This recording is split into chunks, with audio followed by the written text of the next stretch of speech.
Let's talk about the Making Homeschool Safe Act. If you're a homeschool parent and you just heard about this recently and you're wondering what is it all about, let's talk about it real quick. The Making Homeschool Safe Act is a model bill. So that means that it has not been enacted into law.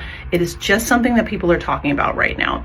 And it was an idea of an advocacy organization called the Coalition for Responsible Home Education. These people believe that there should be way more oversight by the government on homeschool families than there is. And so they propose, number one, they believe that all homeschool parents should have a high school diploma or a GED. And if you do not, then if this law was enacted, you would only be able to homeschool your child under the supervision of someone that they feel is qualified to do so.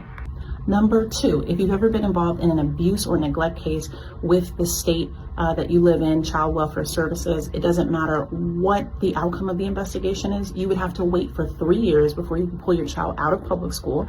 And then you'd have to go through risk assessments and ongoing risk assessments and checkups until they decide that you're in the clear. Number three, you would have to notify your state education department at the beginning of the school year or at least 30 days before you pull your child out of public school. And if you fail to do that, then you would be reported to Child Welfare Services. Number four, your child would have to participate in mandatory state testing.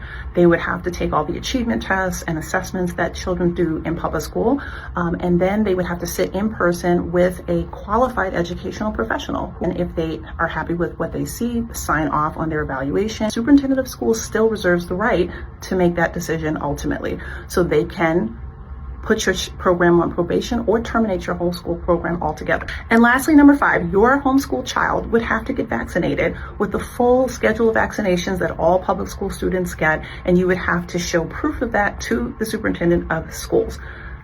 So to all the Christ-following homeschool mamas out there, I want to encourage you to stay on your knees, to pray, and to trust the Lord. I encourage you to join HSLDA, the Homeschool Legal Defense Association. They are phenomenal, a wonderful resource. They'll keep you updated on what's going on in your state. They will send you an email with all the contacts for the legislature in your state and a simple form so that you can just send them a quick message and let them know, I'm not for this bill. I don't want to see this pass in my state, and then just trust God with the outcome.